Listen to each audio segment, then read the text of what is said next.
चलिए दोस्तों, सरकार के बारे में बात करते हैं। सरकारें हमारे जीवन का एक महत्वपूर्ण हिस्सा हैं, चाहे हम इसे महसूस करें या नहीं।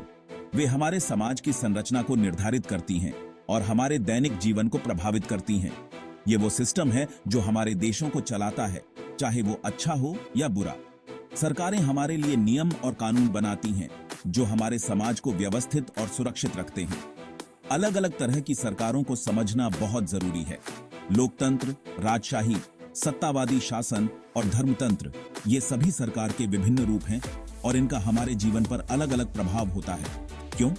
क्योंकि यह हमारे अधिकारों, आजादी और रोजमर्रा की जिंदगी को प्रभावित करती है। सरकारें यह तय करती हैं कि हमें कौन से अधिकार मिलेंगे और कौन सी स्वतंत्रताएं हमें प्राप्त होंगी। जरा सोचो, कानून कौन बनाता है? ये सरकार ही है जो हमारे लिए कानून बनाती है। उन्हें लागू कौन करवाता है? सरकारें ही यह सुनिश्चित करती हैं कि बनाए गए कानूनों का पालन हो। ये कौन तय करता है कि हमारे टैक्स के पैसों को कैसे खर्च किया जाए? सरकारें ही यह निर्णय लेती हैं कि हमारे द्वारा दिए गए टैक्स का उपयोग कैसे और कहां किया जाएगा। ये बड़े सवाल हैं और इनके जवाब इस बात पर निर्भर करते हैं कि किस तरह की सरकार सत्ता में है। सरकार का प्रकार यह निर्धारित करता है कि हमारे समाज में किस प्रकार की नीतियां और कानून लागू होंगे। लोकतंत्र से लेकर राजशाही तक, सत्तावादी शासन से लेकर धर्मतंत्र तक, हर प्रकार की सरकार का अपना एक विशेष तरीका होता है। दुनिया शासन के अलग अलग तरीकों का एक रंगीन ताना बाना है। हर देश की अपनी एक विशेष सरकार होती है जो उसके नागरिकों के जीवन को प्रभावित करती है। हर व्यवस्था की अपनी अपनी खामियां, कमजोरियां और नागरिकों पर उसका अपना प्रभाव होता है। कुछ सरकारें अपने नागरिकों को अधिक स्वतंत्रता देती हैं, जबकि कुछ सरकारें अधिक नियंत्रण रखती हैं। तो तैयार हो जाइए, हम पूरी दुनिया की सैर पर निकल रहे हैं। सरकारों की इस अद्भुत दुनिया को एक्सप्लोर करने के लिए हम जानेंगे कि विभिन्न प्रकार की सरकारें कैसे काम करती हैं और वे हमारे जीवन को कैसे प्रभावित करती हैं। यह एक रोमांचक यात्रा होगी जो हमें यह समझने में मदद करेगी कि सरकारें हमारे समाज को कैसे आकार देती हैं और हमारे भविष्य को कैसे प्रभावित करती हैं। लोकतंत्र, यह एक ऐसा शब्द है जो हम हमेशा सुनते हैं। यह एक ऐसा विचार है जो हमारे समाज के ताने बाने में गहराई से बुना हुआ है। लेकिन इसका असल मतलब क्या है? क्या यह सिर्फ एक शब्द है या इसके पीछे कोई गहरा अर्थ छिपा है? संक्षेप में, लोकतंत्र का मतलब है लोगों का शासन। यह एक ऐसी प्रणाली है जहां नागरिकों की आवाज सबसे महत्वपूर्ण होती है। सत्ता नागरिकों के पास होती है, न कि किसी एक शासक या छोटे से समूह के पास। यह विचार ही लोकतंत्र की नींव है। हालांकि लोकतंत्र के अलग अलग रूप हैं। जैसे क्रिकेट के विभिन्न प्रारूप होते हैं, वैसे ही लोकतंत्र के भी विभिन्न प्रकार होते हैं। प्रत्यक्ष लोकतंत्र, जैसा कि प्राचीन एथेंस में था, नागरिकों को हर मुद्दे पर वोट देने देता है। यह एक बहुत ही पारदर्शी और सहभागी प्रणाली है। उस शहर की सभा की कल्पना करो। हर नागरिक का मत महत्वपूर्ण होता था और हर निर्णय सामूहिक रूप से लिया जाता था। फिर आता है प्रतिनिधि लोकतंत्र, जो ज्यादा प्रचलित है। यह प्रणाली आधुनिक समाजों में अधिक व्यावहारिक मानी जाती है। नागरिक अपने फैसले लेने के लिए प्रतिनिधियों का चुनाव करते हैं। ये प्रतिनिधि फिर जनता की इच्छाओं और जरूरतों को ध्यान में रखते हुए निर्णय लेते हैं। अमेरिका, भारत या कई यूरोपीय देशों के बारे में सोचें। ये सभी देश प्रतिनिधि लोकतंत्र के उदाहरण हैं। प्रतिनिधि लोकतंत्र के भीतर आपके पास राष्ट्रपति प्रणाली होती है, जैसे अमेरिका में, जहां राष्ट्रपति सबसे बड़ा होता है और वह देश का प्रमुख होता है।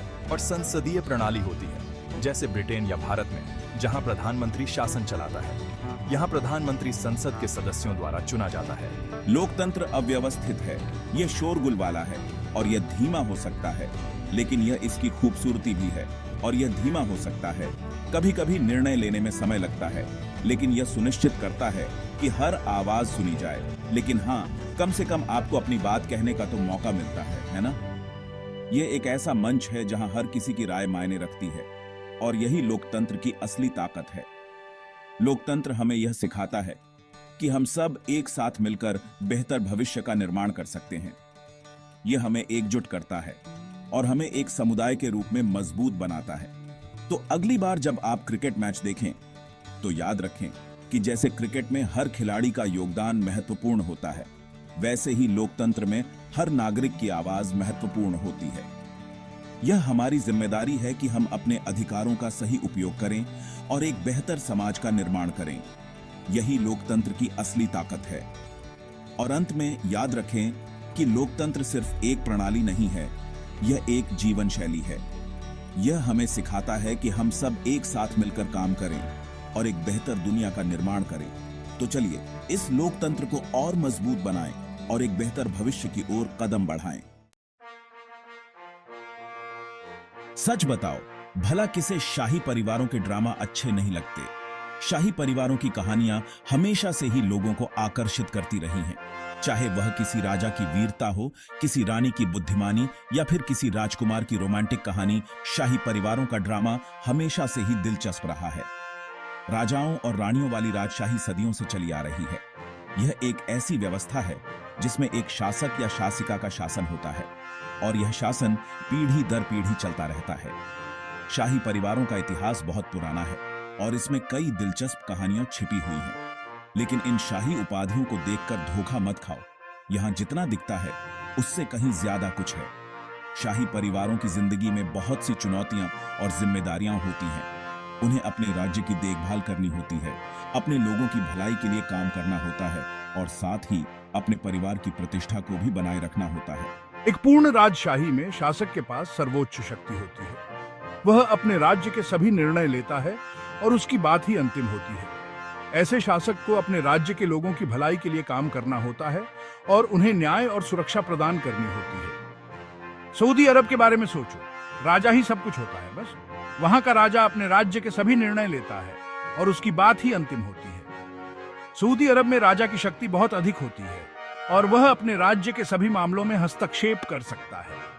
फिर आती है संवैधानिक राजशाही, जहां राजा की शक्ति एक संविधान द्वारा सीमित होती है।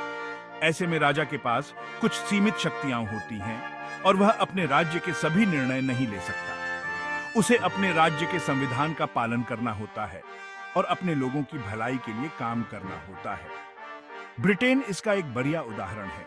रानी ज्यादा कुछ नहीं, बस एक दिखावटी शासक है, जबकि असली शक्ति संसद के पास होती है। ब्रिटेन में रानी का काम केवल प्रतीकात्मक होता है और वह अपने राज्य के सभी निर्णय नहीं ले सकती। वहां की संसद ही सभी महत्वपूर्ण निर्णय लेती है और राज्य का शासन चलाती है।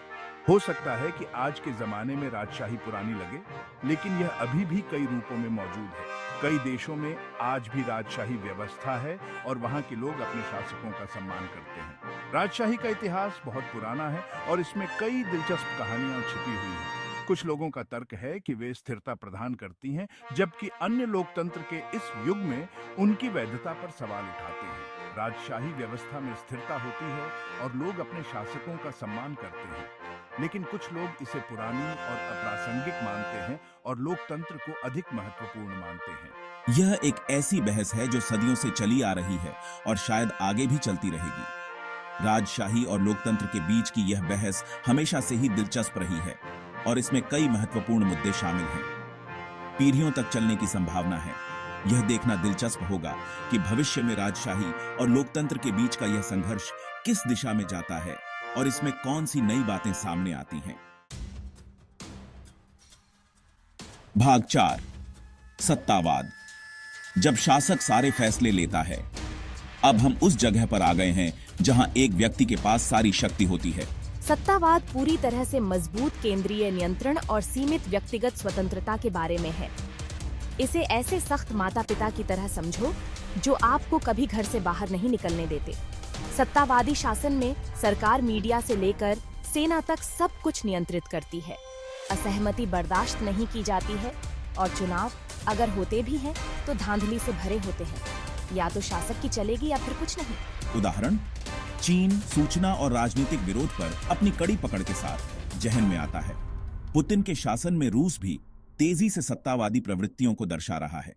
सत्तावादी शासन अक्सर स्थिरता या आर्थिक प्रगति लाने का दावा करके अपने शासन को सही ठहराते हैं, लेकिन किस कीमत पर? अगर सत्तावाद एक सख्त माता पिता है तो सर्वसत्तावाद एक ऐसा माता पिता है जो अपने बच्चों की हद से ज्यादा सुरक्षा करता है। भाग 5, सर्वसत्तावाद, हद से ज्यादा नियंत्रण करने वाले लोग। व्यक्तित्व को कुचल दिया जाता है और असहमति का सामना तेज और क्रूर दंड से होता है। ये शासन सत्ता बनाए रखने के लिए दुष्प्रचार, निगरानी और डर पर निर्भर करते हैं।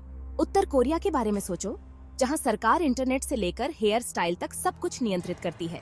सर्वसत्तावादी शासन अपने नागरिकों के जीवन के हर पहलू, उनके विचारों, विश्वासों और यहाँ तक कि उनके निजी जीवन को भी नियंत्रित करना चाहते हैं। यह सत्तावाद की तरह है, लेकिन और भी ज्यादा सख्त। सर्वसत्तावाद सबसे बुरी स्थिति है। एक ऐसी दुनिया जहां बिग ब्रदर हमेशा देख रहा होता है और आजादी एक दूर की कौड़ी होती है।